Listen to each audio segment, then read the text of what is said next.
quite cautious as well, because seeing the proximity between the two nations, and then we have had our own past. I mean, we were not very good terms as far as the Tamilian crisis was concerned.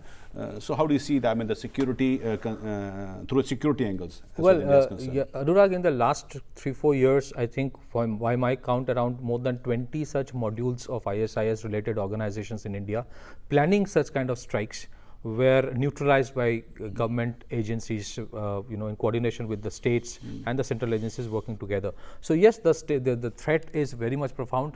Secondly, if you look at Sri Lanka, I think in that case, if you look at between India and Sri Lanka, that place, Indian Coast Guard generally does pretty good, guarding, but there has been this history of a lot of people from Sri Lanka coming to India by boat, especially that exodus started when the war was at its peak. So a lot of Tamilians used to come, but it might be taken as an advantage by somebody else also to try to sneak in. But if ISIS kind of an organization try to do something like that in India, God forbid, they don't need to come from Sri Lanka. There are other also areas from which they can do it pretty well. If you look at, there are certain pockets of radicalization which has happened in case of South India also. So it's not that South India is absolutely without any kind of radicalism or threat of any kind of attack. The most important thing here is that it is time for a lot of these South Asian countries to work together. And I'm sure there are areas where India is working with Sri Lanka. There are issues, as you rightly said, about the Tamilian issue. So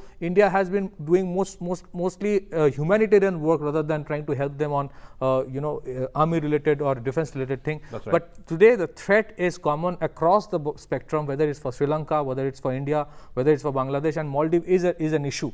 Another point I want to mention, one of the reasons, see, these organizations always try to create a sense of anger by showing certain examples.